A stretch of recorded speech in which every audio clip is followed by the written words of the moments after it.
Every person has their weaknesses, but many people are afraid to admit them in themselves or simply do not see them. And the sooner a person discovers these weaknesses in himself, the easier it will be for him to live in the future. My wife took advantage of my weakness. The Arizona sky was filled with stars, visible through the windshield while the rest of the state sped by. There were no taillights ahead, and the nearest headlights had merged into a single point in the rearview mirror. Jack enjoyed the unobstructed views and the long, straight roads that desert driving offered. He knew the moonrise would soon obscure the stars, so he leaned over the steering wheel to appreciate them while he could.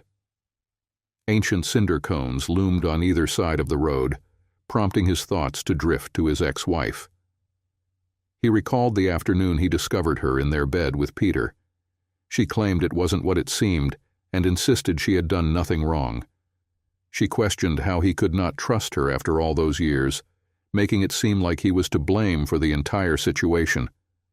Just thinking about it raised his blood pressure and overshadowed the beauty of the night sky. He pushed aside his feelings of betrayal and anger, choosing instead to disengage and keep driving. Suddenly, two faint taillights appeared from the darkness by the roadside. One of the lights blinked, then blinked again. A flashlight's deep yellow filament nearing the end of its life sought his attention. He slowed down and noticed a woman waving frantically as he drove past. He stopped and then backed up to her car. The woman rushed to the passenger window. "Could you please help me?" she pleaded. "I can't get the spare tire on. I'm sure you could manage it easily."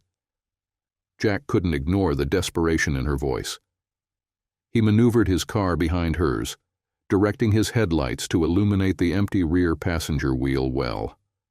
Her vehicle was an early Ford Falcon, well preserved for a car over 50 years old, but evidently not in good enough condition. Jack held the spare tire up to the wheel studs. "This spare belongs to a different car, right?" "Is that an issue?" She glanced over his shoulder as he pointed out that the holes in the wheel were half an inch wider than the studs on the brake drum. For the first time, he got a good look at her in the glow of the headlights. She wore a vintage dress, and her dark eyes were framed by horn-rimmed glasses, while deep red lipstick highlighted her lips. Her dark hair was styled to match her car and attire from the early 1960s. She appeared to be in her mid-20s. He looked up at her and said, "You need to put the good tire on the good wheel." "My sister lives in Quartzsite just down the road. Maybe I can do it there." Jack checked his phone and saw it had no signal. "We can't call her, but I can give you a ride if you'd like." He switched off the parking lights of her car while waiting for her to gather her thoughts. Helping others was a habit for him. It felt like the right thing to do, and he appreciated the way it made him feel about himself. She pondered her situation. Jack was the only person who had stopped in the 5 hours she had been stranded. His assistance was her only option. "Could you give me a ride?" she asked. They loaded the flat tire, the spare, and her bags into the back of his truck. Jack opened the passenger door and extended his hand to help her inside. "Please don't touch me," she replied. She sat with her knees together, her hip pressed against the door, clutching her handbag tightly in her lap as she stared straight ahead. "Where are you from?" Jack thought perhaps engaging her in conversation might help her feel more at ease. "Chicago." "Did you drive all the way from Chicago in that Falcon?" "Yes." After a few more one-word responses, he abandoned his attempt at conversation. For the next 15 minutes they traveled in silence, listening to the sound of the road. Jack exited the highway at Quartzsite and stopped at a truck stop for gas. "Do you want to call your sister?" It was past 11 p.m. She was at a truck stop in an unfamiliar town, completely broke. Her mind raced through possibilities, but she found none. She had run out of options even before leaving Chicago. Out of desperation, she had tried to reach out to her sister, but her sister had stopped answering. Deep down, she knew her sister wouldn't pick up now. She dialed anyway, waited, then said, "She's not answering." In the light from the gas pumps, Jack noticed that her left eye was bruised from a recent beating, and a yellowish bruise still lingered on her right cheek from an earlier incident. There were 2 tattoos on her left arm, which were dedicated to all those who use manipulation to lure people into bed. She noticed him staring and quickly tucked her arms behind her back. The signs of abuse only heightened his sympathy for her situation. "I can give you a ride to her house if you'd like." Her sister lived in a double-wide trailer about 15 minutes south of town. He knocked on the door, but the lights were off and there was no response. Jack went to the neighboring trailer, where an elderly snowbird was still watching TV. He inquired if they knew anything about their neighbors. "They moved out a few weeks ago. It's been much quieter since they left." "Do you know where they went?" "They didn't say. It's not like we were close, especially with all that fighting." With no reason to linger, they climbed back into Jack's truck and drove back toward town. Jack began to think about what he would do with this girl. He couldn't just drop her off at the truck stop, and the town didn't seem to have many social services available. He reflected on the tattoos covering her arms and the intimacy workers he had seen on the corners of Los Angeles. This girl was on a dangerous path with no easy exit. He pulled into the McDonald's next to the truck stop. "Do you want anything?" he asked. She shook her head. He ordered 2 combo meals and joined her at a table.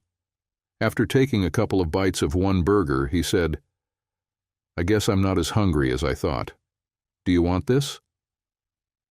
He slid the tray with the other combo across the table. She hated feeling patronized, but she was hungry and recognized his attempt at kindness. As she ate, she examined her benefactor. He looked to be in his late 30s, reasonably attractive and fit. He wore a long-sleeve shirt and cargo pants that seemed to come from a sporting goods store's outdoor section. His truck was an old SUV, well-used and dusty, clearly packed for camping. She assumed he was returning from a camping trip, but who goes camping alone? She wondered what he might want in return for his help. Even though he seemed harmless, everyone had an agenda. After she finished her meal, he asked, "What's your plan?" She used to have a plan. She intended to stay with her sister for a couple of months to save some money, then move into her own apartment. Now all she had were a few bags of personal belongings, a broken-down car stranded 21 miles east of town, and 2 flat tires. Her purse contained about $27 and some regrettable tattoos on her arms. "I guess my best option is to marry you." He chuckled. "I don't even know your name." "I'm Catherine," she replied, extending her hand. Jack took her hand and said, "I'm honored to be the one you'd like to resent for the rest of your life." After they shared a laugh, he asked, "Seriously, what are you going to do? Are you asking about tomorrow or my entire future? Let's start with tonight. Where will you sleep?" Her heart sank at the question. It was getting late, and it was increasingly likely that she would end up sleeping next to this stranger. He considered his own situation. It was nearly midnight. If he left now, it would be close to 4 before he got home. He pictured himself tossing and turning, kept awake by thoughts of his ex and his former friend. But he had already put himself through enough torment. He felt a sense of responsibility to help Catherine. It wasn't that he owed her anything. It was just that the task of assisting her was only half completed, and he needed to see it through. She needed a place to stay, so he had to find her a room. There were only a few motels in the area. The 2 visible from the McDonald's had no vacancy signs lit up, but they decided to go inside and speak with one of the receptionists anyway. Jack inquired, "Do you happen to know where we can find a room?" "Sorry, we're fully booked. The Gem Expo is happening this week, so everything is taken." While the receptionist was browsing her computer, Jack looked up the nearest town with a motel on his phone. She then said, "I have one room that might be available. The previous guests checked out late, so housekeeping hasn't cleaned it yet. I can give it to you if you agree to make the bed. Jack replied, I suppose we'll take it. After checking them in, the receptionist gathered some sheets and towels. She handed the room keys to Jack and gave the sheets and towels to Catherine. Catherine felt the weight of the sheets and asked, How many beds are there in the room? Only one queen bed. Is that an issue? Catherine shot Jack a worried glance. Jack asked, We're not married. Is there a cot available for one of us to sleep on? I'm sorry, but everything is out. During the brief walk from the lobby to their room, Jack reassured her, saying, Don't worry. I'll sleep on the sofa or the floor or something. Catherine couldn't help but question if he was genuine. While she recognized that there were many kind-hearted people out there, they typically wouldn't stop on the highway after dark. After inspecting the room, she suggested, We should both just sleep in the bed, but please keep your hands to yourself, okay? Jack agreed. He slipped under the covers, wearing only boxers and a t-shirt, and fell asleep within moments. Catherine donned a vintage nightgown that was alluring yet modest. As she lay beneath the covers, she reflected on her financial struggles, her sister's whereabouts, and the fate of her car. She considered everything she knew about Jack. Was he truly as nice as he appeared? He treated her like a damsel in distress, which was a welcome change from how she had been treated in Chicago, where she had become the kind of person she never wanted to be again.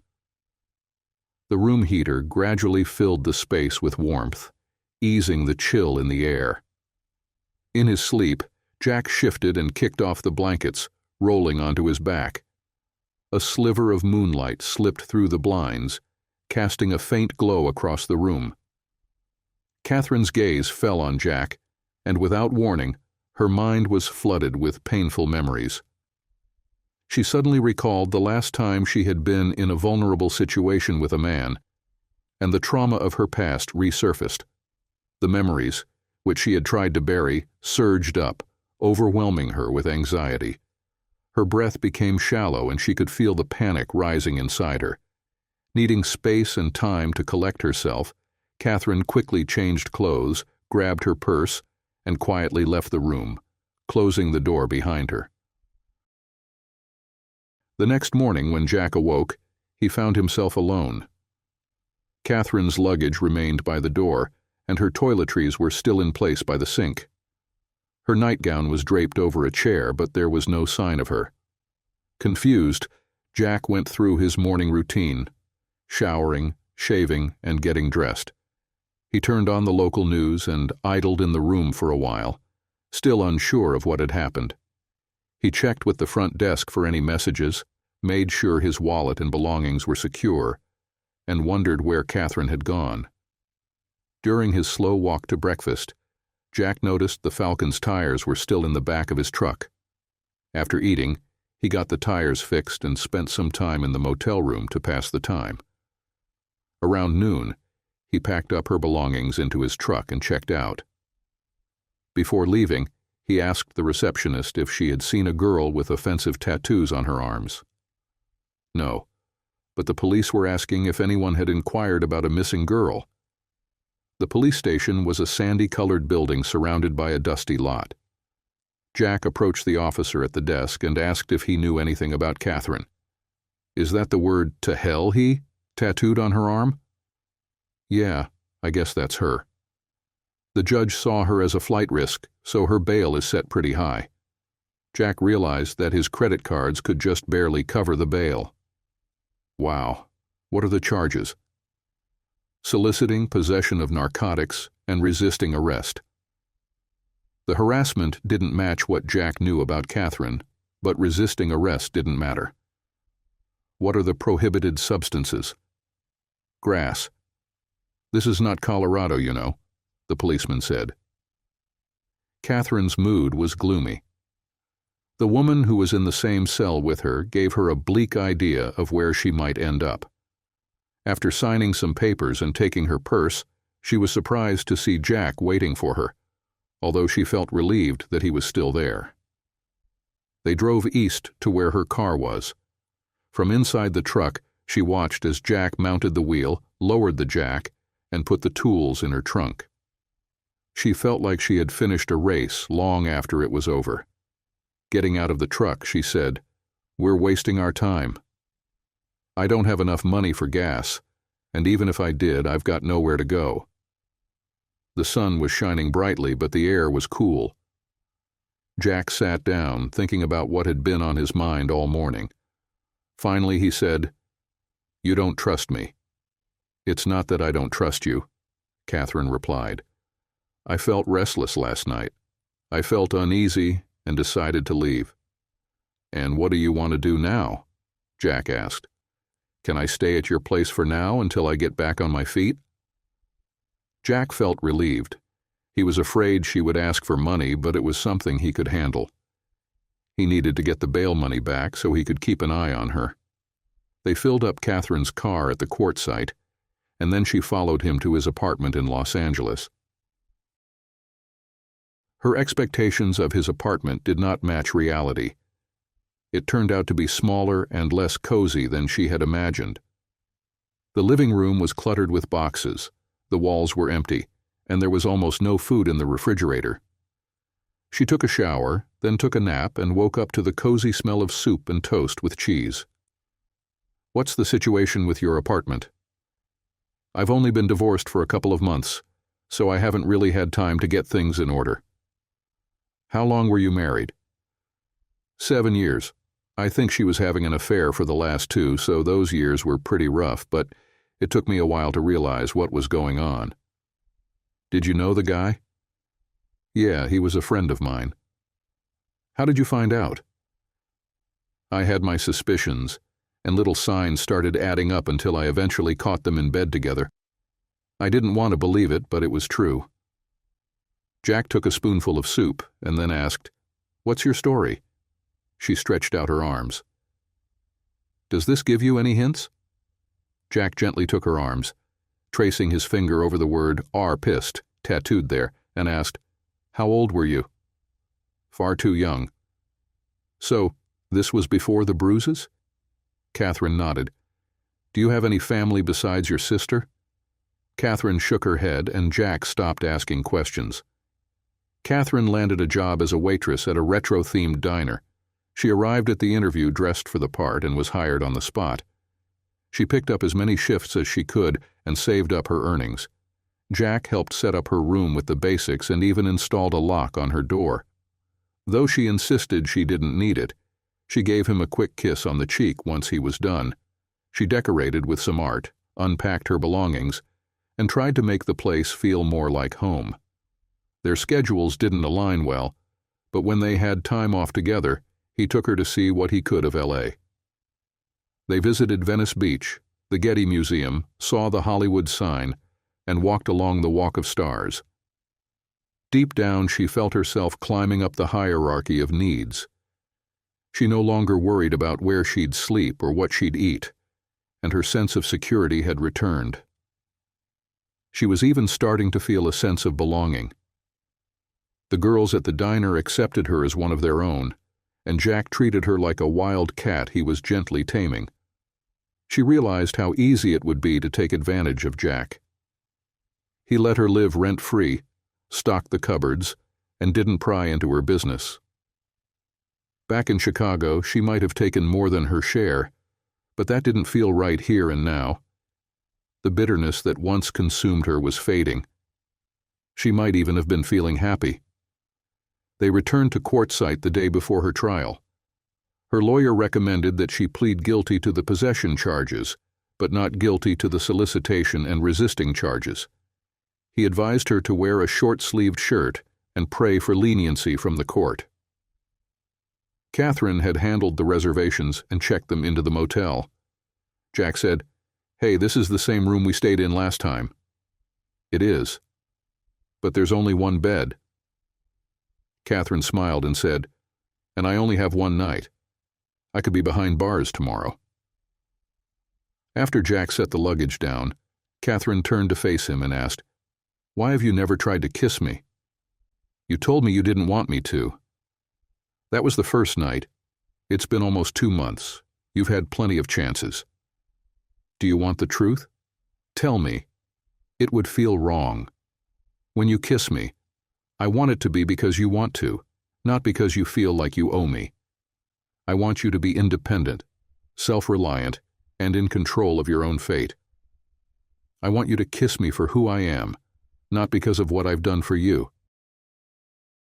She reached up and kissed his lips. Don't you want to be the white knight who rescues the damsel and falls in love? He ran his fingers through her hair and said, No one can rescue you but yourself. You don't think you saved me that night? I got you out of a tough spot. Jack gently took her hand, lifting her arm to softly trace her tattoos. This is your prison. All I can do is stand outside and hope you find your way to me. She kissed him again, her tongue slipping past his lips as he pulled her body close. She pushed him away. What if I never completely escape my prison? He kissed her forehead. I don't think you'll ever fully be free of the emotional scars. But what I don't want is for you to resent me in 5 or 7 years. She undid the top button of his shirt. I'm not the only one here who has emotional scars, but I'm not going to wait for them to heal completely before moving on. Jack smiled and kissed her. And after a moment he pulled back and asked, Do you remember what happened the last time we were in this room together? I didn't know you that well then, and I wasn't ready. Are you ready now? Almost, but I have a few conditions. I need to feel safe. You have to let me lead, okay? Don't do anything until I tell you to, and just follow my instructions. Jack nodded. I see. She slowly undid the second button on his shirt. Why did you stop for me that night? It was the right thing to do. Yes, but so many people were passing by. Why did you stop? She waited for his answer. I think it's because I want to be the kind of person who will always stop for someone who needs it. No matter how busy life is, it's important to find time for others. She smiled. It's hard to find such a person these days. Yes, sometimes I feel like I'm not good enough. She leaned over and whispered, You're going to be fine tonight. He chuckled slightly. I really hope you're not joking. Yes, she replied playfully, gently pushing him towards the bed. She turned slowly, giving him a chance to admire her. What do you think? It's beautiful. She smiled and went into the bathroom, returning with dark red lipstick on her lips. She casually applied lipstick, looking at her reflection in the mirror, and gave him one last admiring look. Once she was satisfied with her appearance, she put on a pair of sleek black gloves and joined him again. She looked into his eyes. I want you to tell me something, she said, pausing and increasing her control over his gaze. I want to know your weakness. Is this turning into some kind of game? It had started out as something serious, but now they were entering unfamiliar territory. I'm not Superman, he muttered, not knowing what else to say. Every man has a weakness. I need to know yours. He understood what she was asking for, but he wasn't ready to offer it. He froze. She sat down on the bed and playfully touched his nose. Don't you want to play? I want to. So tell me something that no one knows about you. Like what? Tell me why your wife left you. I thought we had already discussed this. You told me how, but not why. She was having an affair. He gave her what I couldn't give. I do not know. He pretended not to understand anything. Tell me more. Why are you doing this? Because you're introverted. You drive me around, put me up in a motel, let me stay at your house, but you never open up. You never tell me why. I want to understand why. Come on, Jack, I want to meet the real you. That's what Tess said. She always claimed that she never really knew me. Was Tess your wife? Yes. Did you love her? Of course. Then why did you let her go? By the time she left, I had no choice. Did she hurt you? We were married, of course. No, not physically, but emotionally. Did she hurt you? Her playful tone disappeared as she looked into his eyes, waiting for the truth. Yes, she hurt me. Have many women hurt you? Please stop. Why do you let them hurt you? One day I will meet someone who will not hurt me, and when I do, it will all be worth it. That was all Catherine needed. She had begun what he had been waiting for so long. After they both enjoyed the moment, she lay down next to him. Can I touch you now? He asked. Just hold me close, she whispered. They lay in silence for a while before she spoke again. This will give me something to hold on to while I'm in prison. Jack reflected on what had transpired. For 2 months of living with her, he had adhered to his principles, only to fail dramatically in a single night. But was it really a failure? If anything, she now knew she could trust him, even in the most intimate circumstances. The next morning, Catherine wore a vintage sleeveless dress to court, something reminiscent of Jackie Kennedy's style. She and her lawyer left Jack seated in the gallery as they approached the judge, who happened to be a woman. The police officer testified, explaining how he stopped Catherine when she was walking alone at night. He claimed that her provocative tattoos led him to believe that she was harassing him. She resisted arrest, and later banned substances were found in her bag. The judge observed Catherine closely as the officer spoke. Once he finished, she said, "Let me see these tattoos." After examining Catherine's arms, she quietly addressed her before calling her attorney to the bench. They spoke in hushed tones for several minutes, during which Catherine gestured towards Jack, and the conversation continued. The judge asked, "Carl, did you read these tattoos before making the arrest?" "Yes, Your Honor." "Read them again, please." As he did, she inquired, "Do these seem more likely to belong to a prostitute or to someone who has been brutally rayed?" Carl replied, "I must have misinterpreted them, Your Honor." The judge thanked the policeman and ruled that Catherine was innocent of harassment and resisting arrest, but guilty of possession of prohibited substances. He called Jack to the dock. "As far as I understand, Catherine lives with you." "I let her stay in a spare room," Jack replied. The judge nodded and said, "I'd like to put her on probation, but I don't want to force her to stay in Arizona." "Are you willing to report to her parole officer for the next 6 months? He'll need you to verify her whereabouts and activities weekly. This is a serious commitment. Can you handle it?" Catherine looked at Jack hopefully. What could he say? After all the effort he'd put into helping her get back on her feet, quitting now wasn't an option. So he agreed. There were some technicalities that needed to be addressed, including Jack's background, employment, and financial situation. Once the court was satisfied that Jack could support Catherine, they met with the parole officer to finalize the arrangements for their new routine. It was late in the afternoon by the time they headed home. Catherine shut the truck door and smiled. "You're stuck with me now." "I think it's more accurate to say you're stuck with me," Jack replied. Catherine couldn't believe her change in fortune. Last night she thought she'd be in jail. Today she found out she had 6 more months with her knight in shining armor.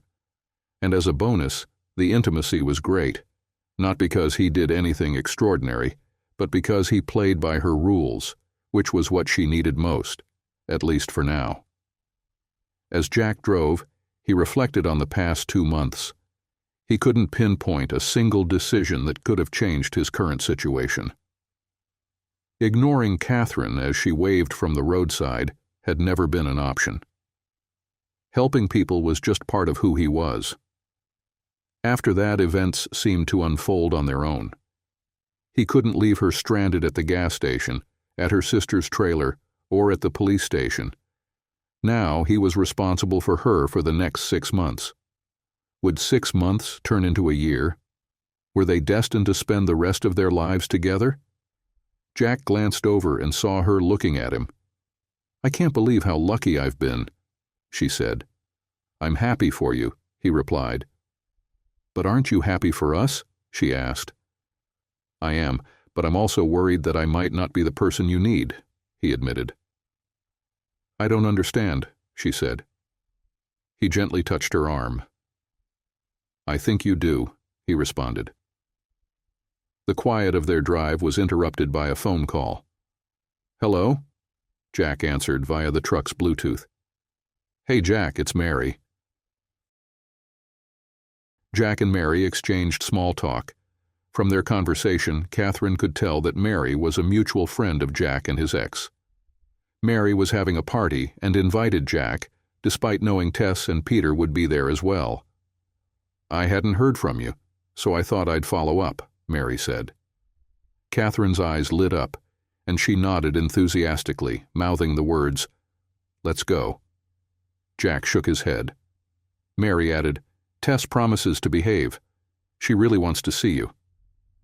Taking control, Catherine leaned in and spoke directly into the Bluetooth. "Can he bring a date?" "Is there someone with you?" Mary asked. Jack shook his head at Catherine and said, "Yeah, we're just driving in from Arizona. Mary would have a field day gossiping about that with the girls. I didn't know you were seeing someone." "We're living together." Catherine jumped in again. Jack cringed at the chaos Catherine was stirring up. Mary, slightly thrown off, replied, "Feel free to bring your date." After exchanging a few more polite words, the call ended. "Oh, great, what have you done?" Jack muttered, dreading the idea of seeing Tess again. Catherine glanced at Jack as he drove. "What's going on with your ex-wife?" The question made Jack uneasy. "I really don't want to talk about her." The rest of the drive passed in silence as they listened to the radio. The next day, Catherine scoured vintage clothing shops to find the perfect outfit for Mary's party. She came back with something Audrey Hepburn might have worn in Roman Holiday.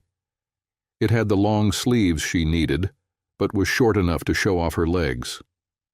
She paired it with matching heels that were high enough to shape her calves without stealing focus from her legs. To complete the look, she added a matching hat and white gloves. She convinced Jack to wear a retro suit with a slim tie, and they set off in her Falcon, ready to travel through space and time to face Jack's friends.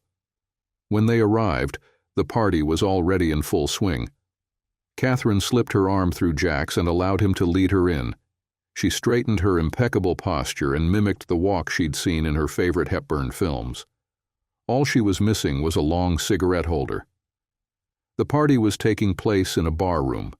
About 20 small tables were scattered around the bar, with a few empty ones tucked away in quiet corners. Most people were standing and chatting, though some couples were seated at tables, and a group was gathered at the bar. The lighting was dim, and lively music filled the air. Jack recognized about half of the faces. He quickly realized that many of those he knew had likely known about Tess's affair long before he had. His confidence began to wane. "Look at me and smile," Catherine instructed. Doing his best to comply, he flashed a smile, and she added, "Is there any woman in this room you'd rather be with? Take your time, look around."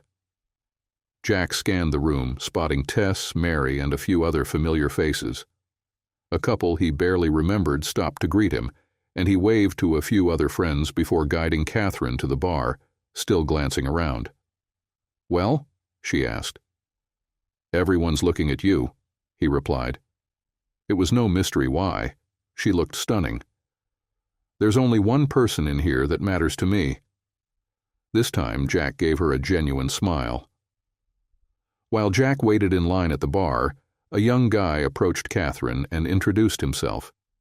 He complimented her outfit and made casual conversation about how dull the party was. Once he had her attention, 3 of his friends joined in. They all chatted, laughed, and tried to one-up each other with stories of mischief and adventure. Catherine encouraged them with her smiles, eye contact, and laughter. By the time Jack came back with the drinks, the group had become the center of attention, at least for the younger crowd. Jack raised the drinks above his head as he pushed his way through the group surrounding Catherine. He got a few dirty looks from the enthusiastic guys he squeezed past, but Catherine pulled him in. The conversation bounced from fashion to cocktails to social media. Jack took a breath when the group started exchanging usernames on what seemed like an endless list of social media platforms. Just as he stepped away from the group, Tess swooped in. As always, she was overdressed. She wore a steel gray suit that showed off her long legs, her silver hair parted to the side, precisely cut to match her strong jawline. Diamonds sparkled on her ears, neck, and wrists. Her smile was both warm and calculated. She playfully chastised him for not staying in touch and told him there was something important they needed to discuss. Taking his hand, she led him to a secluded table in a quiet corner. Tess sat across from him, legs crossed, ensuring her position blocked his way out. Gently, she took his hand, placed it on her knee, and traced the veins with her finger. In her soft, soothing voice, she said, "It's nice to see you again." Jack couldn't understand why he felt this way every time she used that tone. Was he just a tool in her hands? He shifted uncomfortably in his chair, bracing himself for what seemed like an inevitable emotional attack. "Aren't you glad to see me?" "What is it?" she asked, her blue eyes demanding an answer. "It's always nice to see you. How is Peter?" Jack tried to change the subject. "Peter remains Peter." "He will never become you," she replied, tilting her head slightly. Jack was amazed at how easily she touched his deep desire to make her happy.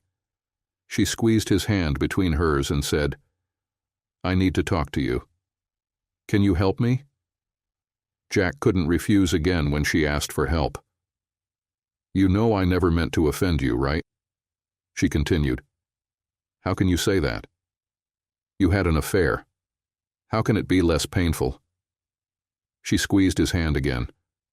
Looking straight into his eyes, she said, "You know I did it for us." Jack was confused. Her touch was distracting, and her words didn't add up. "Admit it, our marriage has become a little boring. Don't get me wrong, you've always been good, but we could have been better. I realized that some men like you don't have enough of a normal relationship. You need to be a knight saving your princess." "Did you think I wanted to fight for you?" Jack asked. "Of course, but you let me down." Jack stared at her in silence. "You were my valiant prince, always coming to the rescue, but when I needed you the most, you weren't there." Somehow she managed to make her affair seem like his fault, leaving her disappointed in him. He was overwhelmed by an instinctive need to escape, but he felt trapped. Tess noticed his panic, gently soothing him with her hands and calming him with her voice. Her soft touch and smooth tone gradually opened his mind to her strange and distorted reasoning. "Jack, I want you back. Everything I did for you. I thought it would make you happy." "But how could you think I wanted you to be with someone else?" "Jack, you basically pushed me into it. I know you were aware of it from the start, and I know you liked it." Jack shook his head. It wasn't true. Even though he knew she was twisting reality, she had a way of bending his will and shaking his resolve. He could feel his resistance start to weaken. "I miss you, and I need you. Won't you please come back?" Jack feared he was slipping. In just a few moments, he'd be back under her spell. Catherine had watched as Tess led Jack away. She decided against direct interference. Her 2-month relationship stood no chance against 7 years of marriage, no matter how bitter the divorce had been. She concluded that the best defense was a strong offense and went to find Peter, who was sitting alone at the bar. Peter was a large man, roughly the same age as Jack, but he had at least 4 inches in height and 50 pounds on him. He wore navy blue slacks and a sports jacket. His hair was freshly trimmed, and he wore a generous amount of cologne. Catherine stood close, making it impossible to ignore her presence, though she didn't glance his way. The bartender brought Peter's drink, took her order for a Manhattan, and left. "What's a refined woman like you doing with this group of youngsters?" he asked, gesturing toward her friends. She flashed a captivating smile and replied, "Who should I be spending my time with then? You need someone with a bit of experience and maturity, someone with a gentle touch who can both guide and pamper you." "Wow. Sounds like I could learn a lot from you." She shifted to face him fully, locking eyes with him and making him the focal point of her attention. "You certainly could. Mind if I record this? It sounds like it's going to be good." She raised her phone, ready to capture his reply. "Go ahead. You should definitely record this so my wisdom can be remembered and appreciated." "You were saying—" "Oh yes, absolutely. I was just saying that a sophisticated and beautiful woman like you should be with someone like me. Instead of dragging you to boring events, I would take you to the edge of the world. We would enjoy the best dishes and drink the most exquisite wines." He stated, "I would teach you how to really live. And what about intimacy?" "My dear, intimacy with me is incomparable. These young guys can only make a fuss. I would show you what the true pleasure and joy of a sensual connection is. After that, you won't want anyone else anymore." Catherine almost felt sorry for the smug man, but she continued to write. Tess, on the other hand, didn't feel any compassion. She wanted Jack to be under her control, and she was determined to achieve that. She gently stroked his face, waiting for his will to give way. He was born to be manipulated, and she was born to do it, and no one could stop it. A sudden outburst of cheers and shouts interrupted Tess's thoughts. Curious, she glanced out into the bar to see what had captured everyone's attention, but the TVs remained ignored. Instead, all the young patrons had their eyes glued to their phones. Would they ever engage with the real world? She turned back to Jack, only to find him absorbed in his phone as well. She was on the verge of snapping at him when Mary stepped in. "Tess, you'd better get Peter away from that girl." Mary guided Tess toward the bar. Jack followed the instructions Catherine had texted him and headed straight for her car. "What the hell happened?"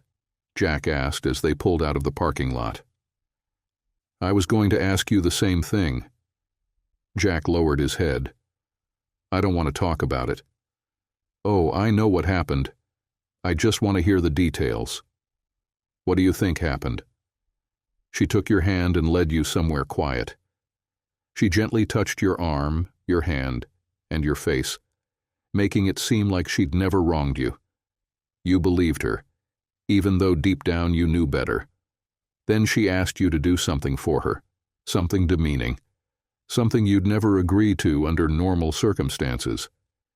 But with her touch, her gaze locked on yours, and her voice purring in your ear, you couldn't bring yourself to say no."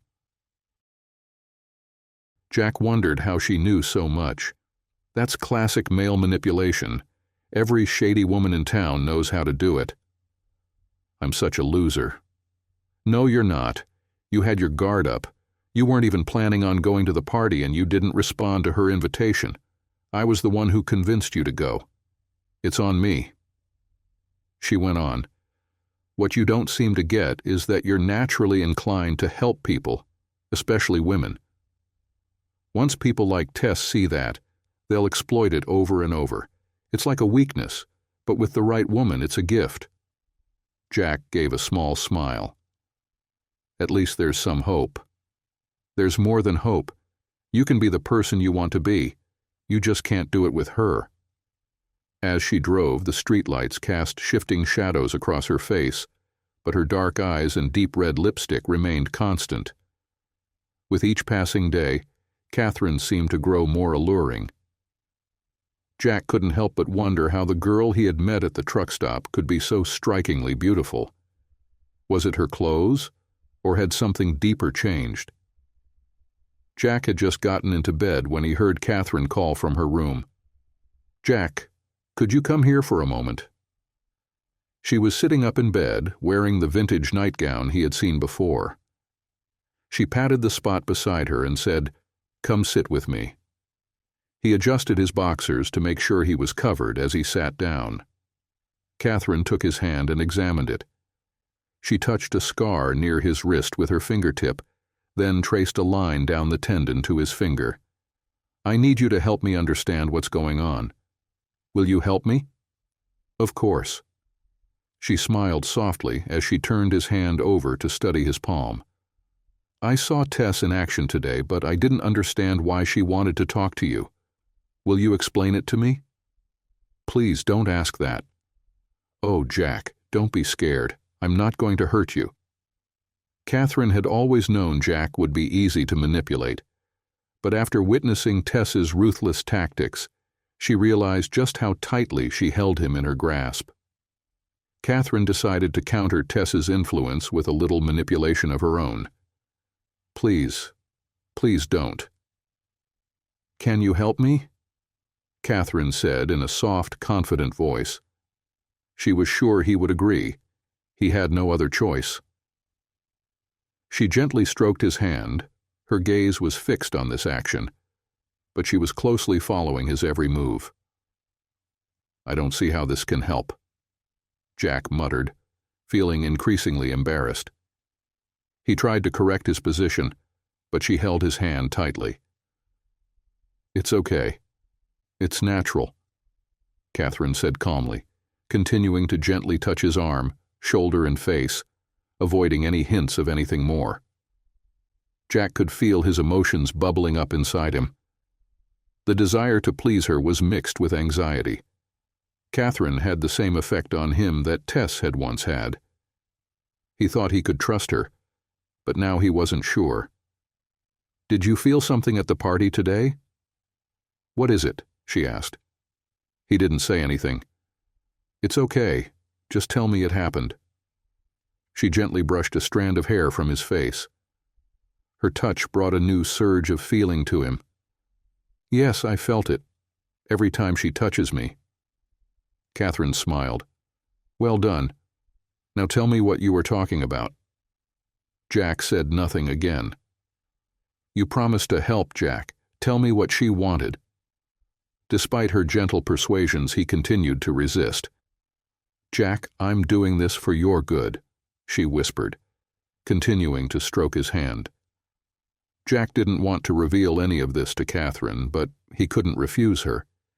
He felt anxiety rising as he said, "She wanted me back. But she's with Peter now. I don't get it. She thought I wanted her to have another lover. She said she did it to make me happy." Panic hit him as the words left his mouth, his stomach twisting in knots and his body breaking into a sweat. He stood up and said, "I can't do this. You need to go." "What?" "I can't do this." The panic began to fade, replaced by a surge of determination. "Of course you can. I refuse to be manipulated like this, and the only way I know to stop it is to keep away from people who take advantage of me. You have to leave." "Tonight?" "No, you can find somewhere tomorrow." He walked back into his room and closed the door. Catherine couldn't believe how foolish she had been. She should have known he'd be furious about being manipulated, and she realized his only defense was to push her away. It was exactly what he had done with Tess. Now she'd ruined everything. Damn, damn, damn. The following morning, Jack couldn't meet her gaze. They maneuvered around the toaster and coffee machine like strangers in a breakfast bar. Catherine felt the urge to apologize, but worried it would seem manipulative. Instead, she asked, "Do I need to go back to Arizona, or will you still support me?" Jack thought it over. It didn't feel like manipulation, and she deserved an answer. "I'll support you," he replied. It was what he had promised, though he still felt foolish.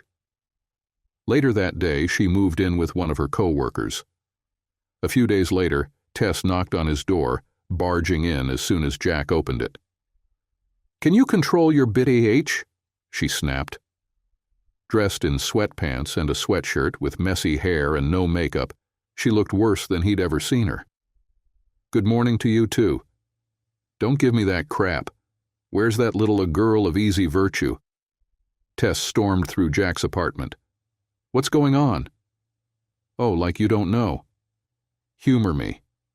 He kept his tone overly polite to counter her hostility. "That little bitch of yours has been posting 6-second videos of Peter making a complete fool of himself all over the internet. She started at the party and won't stop. I'm going to rip her head off when I catch her." That explained Catherine's sudden departure from Mary's party. Jack chuckled. Couldn't have happened to a nicer guy. "Screw you. I thought of all people you'd understand what public humiliation feels like. You're awful. Time to go." He shoved her toward the door, adding, "Give Peter my regards." She stumbled onto the lawn, yelling, "Screw you, asshole." Jack looked down at her sprawled on the grass. "You really are trash. How did I miss that?"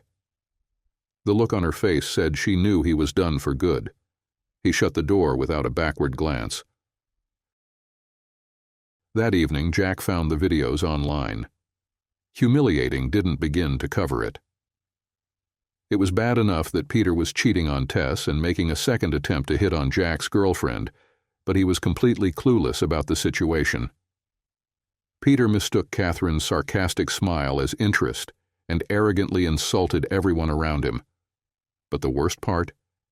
The videos showed the real Peter. The thought of Peter being humiliated brought a grin to Jack's face. Tess would feel the shame, too, just by association. He wondered how long it would take for Tess to move on to someone else, then realized he didn't care. The new waitress leaned in and said, "It looks like the lonely guy at table 12 is smitten with you." Catherine shrugged and replied, "If only I were that lucky. He's here every morning, always choosing your section. I think he's got a bit of a crush on you," she added, humming a tune that was hard to place. Every morning Jack would show up just as he promised, a constant reminder of what might have been. And every morning Catherine found herself hoping for another chance. With the breakfast rush finally over, she sat across from him. "More coffee?" "No, I'm good." "What time should we head out tomorrow?" she asked. Her probation was about to end, and her officer wanted to see her in person. In 2 days, they'd be free of this routine, and it was likely they'd never cross paths again. The next morning, he picked her up at 10. She looked better than ever in a white sweater and a short skirt that showed off her legs. "You look stunning," he said. "Thanks." She made an effort to be as upbeat and attractive as she could. They listened to the radio for the first hour, but then Catherine's phone rang, and she lowered the music to take the call. She spoke briefly with a guy who wanted to ask her out. She was polite but gave no definite answer. Barely 5 minutes later, her phone rang again, and she had a similar conversation with another guy. "You're quite popular now." "I suppose so. It's strange. Not long ago, I couldn't get anyone to answer my calls, even my own sister. Now handsome guys call me day and night." Jack gave a hollow smile. "You've come a long way." They rode in silence for a few minutes until her phone rang for the third time. This time she switched it off. "Do you remember the talk we had in the car after the last time we saw the judge? You were worried you couldn't be the man I needed." "I remember." "Well, you were there for me. I just wish I could have been there for you." "Why would you need to be there for me? I'm the White Knight. I don't need to be saved." "You know that's not true." Jack drove quietly, wanting to keep his problems buried. Catherine thought for a moment. Today was her last chance, and she had to make it count. She'd spent the last few months trying to figure out how to approach the subject of their relationship. Yet here she was, improvising at the last moment. "Tell me what happened, Jack. I thought things were going so well between us. At the party we were a team, but I made one mistake, one well-intentioned mistake, and bam, it's over. Was it really so terrible that I played with you? You seemed to enjoy it when Tess did the same thing." Jack wasn't eager to have this conversation. He said, "I'd rather talk about your assault." "No, you don't get to say that. I carry my assault like scars on my arms. Whatever happened to you is buried deep. I can only see the aftermath." He didn't respond before she continued, "How long am I supposed to wait for you to break free from your self-made prison? You'll be stuck there forever if you don't even admit you're trapped." He recognized the callback to their earlier talk, understood her point, but didn't know how to respond. "Would it be so bad if I tried to help you?" "I don't need your help." "Oh, right, because you were handling Tess so well at the party. You'd be completely under her control if I hadn't stepped in with Peter." He knew she was right. "But you were just going to replace her." "No, I wasn't. I just wanted to understand what was happening. I wanted to know you better, to get closer to you." She pressed on. "You could search for 1,000 years and never find someone who feels about you the way I do. If you feel anything for me, you have to let me in." She laid everything on the table. It was a risk, but she figured she had nothing left to lose. Jack realized he had feelings for her, but he was surprised at how empty he felt after she was gone. How could she have left such a void in his life after just a few months? He replayed their conversation over in his mind. She hadn't touched him, asked for anything, given him those big pleading eyes, or spoken in a soft tone. In fact, she had sounded a bit desperate and harsh. He said, "You really did a number on Peter. Tess kicked him out, and now she's with some new guy that nobody likes. I actually felt bad for Peter. He was just a pawn we all used. You probably did him a favor." Catherine nodded. "He was likely better off." "Were you as successful with your own payback?" Tess didn't like talking about anything related to her assault, but she responded in the spirit of shared openness. "Well, no. He died of prostate cancer a few years ago." Jack regretted asking. He stayed quiet and kept driving. When they arrived in Quartzsite, they checked into the same room at the same motel where they'd stayed before. Hand in hand, they walked from the motel to the best restaurant in town, which was actually a bar that served decent food. Jack chose the quietest table and ordered the best bottle of red wine. He was silently giving her what she wanted, hoping he wouldn't come to regret it. The waiter poured the wine, took their order, and left them alone. She raised her glass and said, "Tomorrow you'll be free of me, and I'll be an independent, self-sufficient woman. Here's to independence." Jack touched his glass to hers, feeling a hint of melancholy settle in his stomach. "And I'll finally be able to kiss you," she added with a wide smile. "To many, many kisses," Jack replied with a second clink of their glasses. Catherine clasped her hands at the edge of the table, speaking plainly and without any detectable emotion. "Do you want to tell me here, or should we wait until we get back to the motel?" Their table was secluded enough for a private conversation. "We might as well get it over with." Jack refilled his glass and downed it in one gulp. "I wasn't completely honest with you. After I found Tess and Peter in bed, she chased after me and stopped me before I could leave. She used that soft voice of hers and stroked my head, arms, and hands. She told me how much I meant to her, how much she loved me, and that she couldn't get through life without my help. Some part of me knew it was all lies, but another part wanted to believe her. So I stayed, like the fool I am. The first time I caught them, because I came home earlier than expected. The second time, it was as if she wanted to be found. She didn't even bother to ask Peter to leave. She just looked at me from under her brows and said they were going to finish now because she had something important to discuss with me. Catherine didn't want to hear any more, but she was fascinated by Jack's exciting story. She came out of the bedroom. She said she knew I liked it. She said I should stay with her because I am who I am, and nothing will change that. She made me kiss her, and later we ended up in the bedroom. I put up with it for a couple of months before I moved out.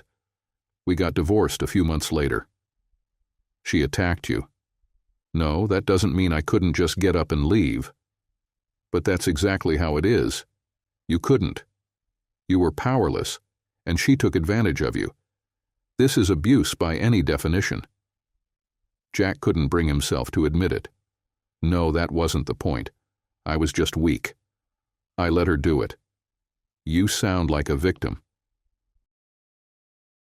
Jack was silent for a moment. He still couldn't accept it, so he continued his explanation. Anyway, let's talk about you. You invited me into your room and told me where to sit, just like she did. You did everything like her. It brought me back to that moment. I was filled with anxiety. I had to push you away. I'm sorry. Are you apologizing? I'm really sorry about that. Their apologies were interrupted by a waitress who brought slices of jalapeno. Jack popped a whole pepper into his mouth, hoping the burning would distract him. Catherine said, "I'm sorry I asked you to tell me all this." Jack felt his anxiety begin to subside. Now you know my weakness. Yes. And with those words, she began to understand much more deeply the man who took care of her that night. After that, the conversation turned to lighter topics.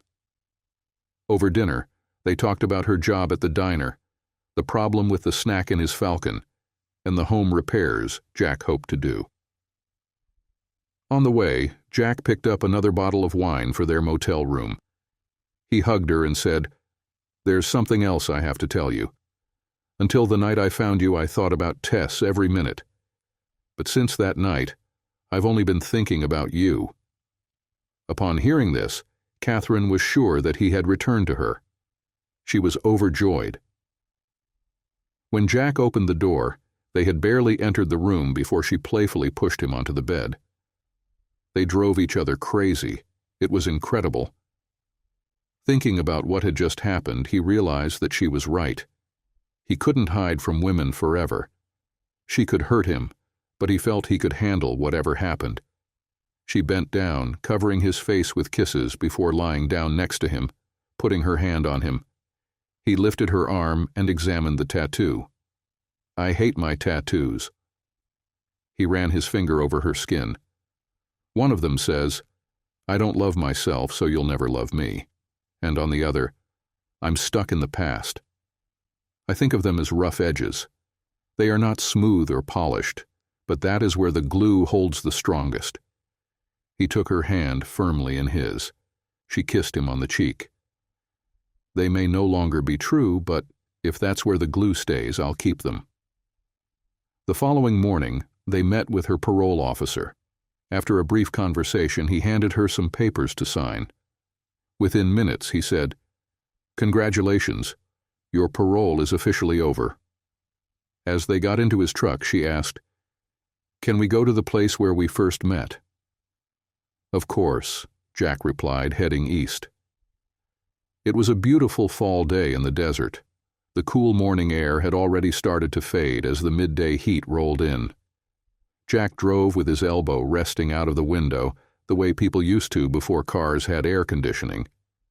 He crossed the median and parked the truck facing the cinder cones. Catherine stood beside him, taking picture after picture of the two of them. In a few days, she would update her profile picture to one of her kissing Jack on the cheek while he smiled like a lovesick fool. Her status would read, "In a relationship," and the photo's caption would say, "The luckiest spot on earth is 21 miles east of Quartzsite."